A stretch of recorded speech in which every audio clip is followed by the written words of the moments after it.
Assalomu alaykum hurmatli talabalar. Bugungi darsimiz elektron hukumat tushunchasi, vazifasi va prinsiplari haqida bo'ladi. Bugungi darsimizda quyidagi tayanch iboralardan foydalanamiz. Elektron hukumat davlat xizmati, so'rov, ariza beruvchi, idoralararo elektron hamkorlik qilish, elektron davlat xizmati va reglament. Darsimiz quyidagi 3 ta rejadan iborat bo'lib, ular elektron hukumat tushunchasi, vazifasi va prinsiplari, elektron hukumatning asosiy tamoyillari, elektron hukumatni joriy etishning jahon tajribasi. Birinchi rejaga ko'ra, elektron hukumat davlat organlarining jismoniy hamda yuridik shaxslarga axborot kommunikatsiya texnologiyalari vositasida davlat xizmatlari ko'rsatishga oid faoliyatini, shuningdek, idoralar o'rtasidagi elektron hamkorlik qilishni ta'minlashga yo'naltirilgan tashkiliy, huquqiy chora-tadbirlar va texnik vositalar tizimi hisoblanadi. Elektron hukumat bu davlat organlarining jismoniy va yuridik shaxslarga axborot kommunikatsion texnologiyalarini qo'llash yo'li bilan davlat xizmatlari ko'rsatishga doir faoliyatini, shuningdek, idoralararo elektron hamkorlik qilishni ta'minlashga qaratilgan tashkiliy, huquqiy chora-tadbirlar va texnik vositalar tizimi hisoblanadi. Davlat xizmati esa ariza beruvchilarning so'rovlariga amalga oshiriladigan davlat organlarining vazifalarini bajarish bo'yicha ular tomonidan ko'rsatiladigan xizmat. Agar qonun hujjatlariga muvofiq davlat xizmatlari ko'rsatish funksiyalari boshqa tashkilotlar zimmasiga yuklatilgan bo'lsa, ular ham davlat xizmatlarini ko'rsatishi mumkin. Davlat organlari elektron hukumat sohasida yagona davlat siyosatini amalga oshirishda ishtirok etadi. So'rov bu ariza beruvchining davlat xizmati ko'rsatilishi to'g'risida davlat organlariga yuboriladigan talab hisoblanadi. Ariza beruvchi esa davlat organiga so'rov bilan murojaat etgan jismoniy yoki yuridik shaxs. Idoralararo elektron hamkorlik qilish davlat organlari o'rtasida axborot kommunikatsiya texnologiyalari vositasida ma'lumotlar almashish hisoblanadi. Elektron hukumatning yagona identifikatori har bir jismoniy va yuridik shaxsga kadastr va ko'chmas mulk obyektlariga, geografik va boshqa obyektlarga beriladigan ularni elektron hukumatda identifikatsiyalash imkonini beruvchi noyob kodlar hisobli va naydini olishimiz mumkin. Elektron davlat xizmatining reglamenti elektron davlat xizmati ko'rsatishga doir tartibni va talabni belgilovchi normativ huquqiy hujjat hisoblanadi. Elektron davlat xizmati esa axborot kommunikatsiya texnologiyalarini qo'llagan holda ko'rsatiladigan davlat xizmati. Elektron hukumatni turlicha ta'riflash mumkin. Keng ma'noda elektron hukumatning vazifalari va xizmat ko'rsatish hamda faoliyatini rivojlantirish uchun axborot kommunikatsiya texnologiyalari, ya'ni AKTni qo'llash ko'rinishda belgilanishi mumkin. Shuningdek, elektron hukumatni davlat organlari ko'rsatgan xizmatlarining ochiqligi, shaffofligi, shuningdek, samaradorligi va sifatini oshirish maqsadida raqamli texnologiyalardan foydalanish usuli deb tushunish ham o'rinlidir. Bundan tashqari, elektron hukumatni AKTni qo'llagan holda davlat organlarining yanada samarali faoliyat ko'rsatishi hamda fuqarolar va tadbirkorlik subyektlariga sifatli xizmatlar ko'rsatish tizimi deb ham ta'riflashimiz mumkin. Elektron xizmatlarning yana bir muhim jihati shundaki, ular davlat organlari faoliyatining ochiqligi va shaffofligini ta'minlash barobarida nafaqat shu tashkilotning, balki butun mamlakatning umumiy imijini mustahkamlashga xizmat qiladi. Bir so'z bilan aytganda, elektron hukumat atamalarini asosan 4 ta asosiy qismlar orqali umumlashtirsa bo'ladi. Elektron hukumat quyidagicha tavsiflanadi. AKTdan foydalanish, kompyuter tarmoqlari, internet va faks, telefon orqali. Hukumat faoliyatini qo'llab-quvvatlash, axborot bilan ta'minlash, mahsulotlar, xizmatlar va ma'muriy boshqaruv. Fuqarolar bilan hukumat munosabatlarini rivojlantirish bu yangi aloqa kanallarini yaratish, siyosiy va ma'muriy jarayonlarga fuqarolarni targ'ibot va tashviqot ishlari orqali jalb qilish. Belgilangan strategiyalarga mos ravishda ishtirokchilarga tegishli jarayonlarda qatnashish faolligini belgilash. Endi uning asosiy vazifalariga to'xtalib o'tamiz. Davlat organlari faoliyatining samaradorligini, tezkorligini va shaffofligini ta'minlash, ularning mas'uliyatini va ijro intizomini kuchaytirish, aholi va tadbirkorlik subyektlari bilan axborot almashishni ta'minlashning qo'shimcha mexanizmlarini yaratish. Ariza beruvchilar uchun mamlakatning butun hududida davlat organlari bilan o'zaro munosabatlarni elektron hukumat doirasida amalga oshirish bo'yicha imkoniyatlar yaratish. Bu degani, Samarqand yoki Qoraqalpog'istonda yashovchi fuqarolar Toshkent shahridagi qandaydir bir xizmatga murojaat qilmoqchi bo'lsa yoki vazirlikka murojaat qilmoqchi bo'lsa, aynan Toshkent shahriga kelish shart emas. O'zining turgan joyidan Yagona interaktiv davlat xizmatlari portali orqali yoki bo'lmasa my.gov.uz sayti orqali bemalol murojaat qilishlari mumkin. Qo'yib borish.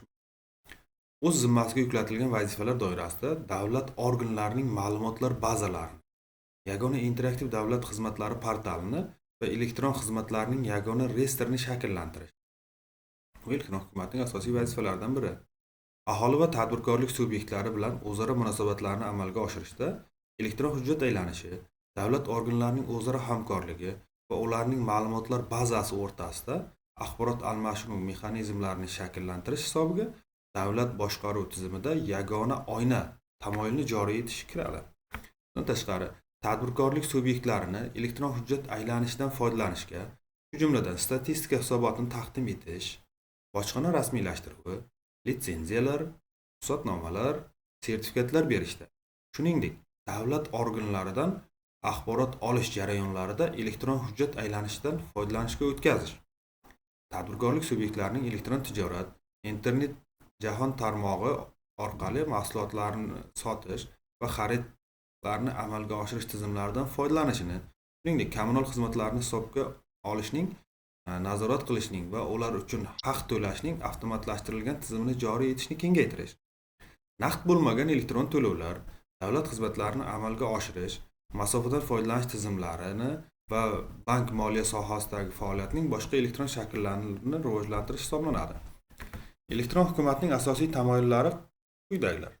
Davlat organlari faoliyatining ochiqligi va shaffofligi, elektron davlat xizmatlaridan murojaat etuvchilarning teng ravishda foydalanishi, yagona oyna tamoyili bo'yicha elektron davlat xizmatlari ko'rsatish, davlat organlarining hujjatlarini bir xillashtirish, elektron hukumatning yagona identifikatoridan foydalanish, elektron davlat xizmatlari ko'rsatish tartibini izchil tarzda takomillashtirib borish, axborot xavfsizligini ta'minlash. Dastlab, elektron hukumat davlat xizmatlarini tartibini izchil ravishda takomillashtirib borish. Bu degani, dastlab xizmatga yo'lga qo'yilgan xizmatlar soni juda ozchilikni tashkil qilgan. Hozirgi kunga kelib esa 700 dan ortdi. Bu ham xizmat ko'rsatish tartibini izchil ravishda takomillashtirib borilayotganligi va turli xil xizmatlarni joriy etilayotganligi bilan izohlash mumkin. Elektron hukumat imkoniyatlarini amalga oshirish maqsadida ko'pgina davlatlar elektron hukumatni rivojlantirishni o'zlarining siyosiy rejalariga kiritmoqda. Jahon tajribasidan ma'lumki, dastlabki e'tibor aktidan foydalanish orqali davlat ishlari samaradorligini oshirishga qaratilgan edi. Shu bilan birga, elektron hukumat xizmatlariga davlat tomonidan cheklangan investitsiyalar ta'siri natijasida 2000-yilning o'rtalarida fuqarolarga yo'naltirilgan yondashuvlar o'zgara boshladi. Ushbu harakatlar natijasida hukumat xizmatlarini yetkazib berish jarayonida fuqarolarning davlat xizmatlariga turli ehtiyojlarining mosligini ta'minlash birinchi o'ringa qo'yilganligi orqali sezilarli o'zgarishlarga erishildi. Bugungi kunda elektron hukumat nafaqat davlat sektori va vazifalarini va jarayonlarini rivojlantirish va qo'llab-quvvatlash uchun bir muhim vosita, balki hukumatni o'zgartirishga va xizmatni ishlab chiqish va yetkazib berish uchun yangi yondashuvlarni yaratish asosiy omil hisoblanmoqda. Umuman olganda, onlayn xizmatlarning ko'payishi davlat ushbu xizmatlardan yanada kengroq foydalanish o'z navbatida elektron hukumat tizimining ta'siri katta ekanligidan dalolat beradi. Qilib, elektron hukumat shaffofligi va ichki samaradorlikka bevosita ta'sir etib, barqaror ishlab chiqarishni rivojlantirish uchun elektron fuqarolar va elektron biznes ishtirokchilarining muhim ommasi shakllanishini talab qiladi. Elektron hukumat xizmatlari foydalanuvchilarining muhim ommasining ko'payishi an'anaviy xizmat ko'rsatish usulidan voz kechib, elektron hukumat xizmati ko'rsatish usuliga o'tib ketishlari talab etiladi. Bu jarayonda osonlik bilan amalga oshmaydi albatta. Jahon banki elektron fuqarolar va elektron biznes ishtirokchilari uchun onlayn xizmatlarni ko'paytirish hamda ulardan foydalanish muhimligi haqida izlanishlarni olib bordi va quyidagilarni aniqladi. 5-10 yil oldin birinchi marotaba elektron hukumatni joriy etgan ko'pgina davlatlar shunday xulosaga keladilarki, jamoaga elektron hukumat tizimi va ushbu sohaga davlat tomonidan taklif etilayotgan sarmoyalar yordamida davlat xizmatlarini internet tizimida onlayn ko'rinishda taqdim etishga qaraganda etishga qaratilgan mavjud xizmatlardan foydalanish darajasi pastligicha qolmoqda. Elektron hukumat tizimini joriy etish, uni ishlatishda aholining aksariyat talab ehtiyojlarini qondira olsa, ular tomonidan qo'llab-quvvatlash imkoni bo'lsagina ushbu yangi tizim muvaffaqiyatga erisha oladi. Aholining ushbu tizim haqida bilimi yetarli bo'lgandagina ularning ma'lum bir ehtiyojlari qondirilishi mumkin. Bu jarayonda davlat xizmatlari tezda va sifatli ko'rsatila boshlanadi. Fuqaro va tadbirkorlarning elektron hukumat xizmatlaridan foydalanishga bo'lgan qiziqishlari yoki motivatsiyalarini oshirish uchun aktual, oson olish mumkin bo'lgan raqamli kontent xizmatlarini taqdim etish lozim.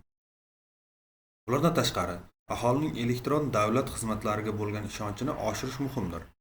Ana shu maqsadda tegishli ma'lumotlarni himoyalash va ularning konfidensialligini ta'minlash kerak. Xususan, elektron hukumat xizmatlaridan foydalanish talablari va qo'llab-quvvatlash darajasini oshirishda quyidagi ishlar amalga oshirilishi lozim. Ko'p kanalli yagona oyna umummilliy xizmatlarini yetkazib berish infratuzilmasini avtonom ravishda jamoaga xizmat ko'rsatish markazi va joylari, jumladan telemarkazlar, murojaatlarni qayta ishlash markazlari, web va mobil portallarni ishlab chiqish, axborot kommunikatsiya texnologiyalari ishtirok etgan operatsiyalarni va raqamli muhitdagi barcha o'zaro munosabatlarga aholi tomonidan ishonch bildirishga yo'naltirilgan choralarni amalga oshirish, elektron hukumatning mavjud imkoniyatlarini yanada kengaytirish va takomillashtirishga qaratilgan dasturlarni amalga oshirish. Belgilangan talablarni qoniqtiradigan qulay kontent va xizmatlar, jumladan tegishli dasturlarni ishlab chiqish chiqaruvchilarning moddiy va ma'naviy rag'batlantirish shart bo'ladi. Elektron hukumatni joriy etishning jahon tajribasi. Janubiy Koreya elektron hukumatini rivojlantirishda ulkan muvaffaqiyatga erishgan davlat hisoblanadi. U Birlashgan Millatlar Tashkilotining elektron hukumat institutlari hamda aholining davlat boshqaruvidagi elektron ishtirokini rivojlanganlik darajasi bo'yicha reytingda birinchi o'rinlarda turadi. Shuning uchun ham uning tajribasi so'nggi yillarda ko'plab tadqiqotchilarning diqqat markazida bo'lib kelmoqda. Janubiy Koreyada elektron hukumatni shakllantirish bo'yicha tashabbus 2001-yilda yuridik kuchga ega bo'ldi. Mamlakatda elektron hukumatni rivojlantirish bo'yicha ishlab chiqilgan dastur hukumat organlarining ishida samaradorlikni oshirishga qaratilgan bo'lib, u 3 bosqichda amalga oshirilishi lozim bo'lgan. Birinchi bosqichda 2001 va 2003-yillarda kompleks chora-tadbirlar ishlab chiqilgan bo'lib, ularning natijasida Koreyaning hukumat organlari tashqi dunyo bilan internet orqali 3 ta asosiy yo'nalishda G2C davlatdan fuqaroga, G2B davlatdan biznesga va G2G davlatdan davlatga sxemalari bo'yicha aloqa qila boshladi. Bundan tashqari, davlat boshqaruvi tizimida idoralararo elektron aloqalarni ta'minlashga qaratilgan axborot texnologik arxitektura ham ishlab chiqilgan. Bunda xususan elektron hujjat aylanishi, elektron raqamli imzo va boshqa texnologiyalar faol qo'llanilgan. Umumiy hisobda birinchi bosqich uchun jami 225 million AQSh dollarida miqdorida mablag' sarflangan. Natijada Koreya raqamli imkoniyatlar indeksi bo'yicha jahonda 4-o'ringa ko'tarilib oldi. Ikkinchi bosqichda 2003 va 2007-yillarda Koreya hukumati o'z oldiga ancha katta maqsadni qo'ygan dunyo davlatlari ichida nisbatan ochiq va shaffof hukumatni shakllantirish bo'lgan. Koreyaning elektron hukumat qurishning milliy asoslari va tamoyillari nomli dasturiga muvofiq 4 ta sohaga oid loyihalar ishga tushirilgan.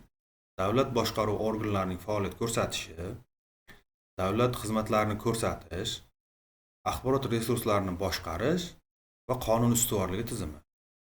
Ushbu loyihalarni amalga oshirish uchun jami 981 million AQSh dollari miqdoridagi mablag' sarflangan. Natijalar kutilgandan ham a'lo darajada bo'lgan. 2007-yilga kelib Koreyada markaziy boshqaruv organlarining 34%da, davlat apparatining 96,6% xodimlari axborotlarni qayta ishlashning milliy elektron tizimlari (ONNARA) bu Koreyada onlayn mamlakat ma'nosini bildiradi. Tizimidan foydalanishga o'tgan. Buning natijasi o'laroq fuqarolarning murojaatlarini ko'rib chiqish muddati 30 kundan 44 kungacha bo'lgan va bu tizim ishga tushgandan keyin 7 kundan 13 kungacha qisqargan.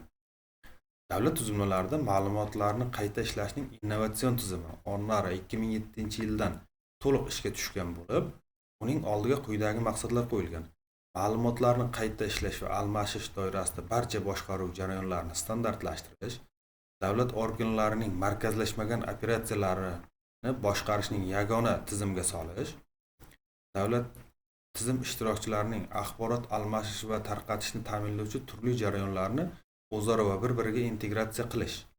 2008-yildan 3-bosqich boshlangan. Bu bosqichda asosiy e'tibor barcha mavjud tizimlar va turli darajadagi elektron hukumatlar o'rtasidagi aloqalarni mustahkamlash va ularni bir-biriga integratsiyasini ta'minlashga qaratilgan. Bu fuqarolarga va kompaniyalarga kompleks davlat xizmatlarini taqdim qilish imkonini beradi. Ushbu bosqichda Koreya Respublikasi boshqa davlatlarga, jumladan Ekvador, Indoneziya, Bangladesh, Shri-Lanka, Mali kabi davlatlarga elektron hukumatni shakllantirish uchun texnologiya yechimlarini yetkazib berish bo'yicha shartnoma ham tuzgan.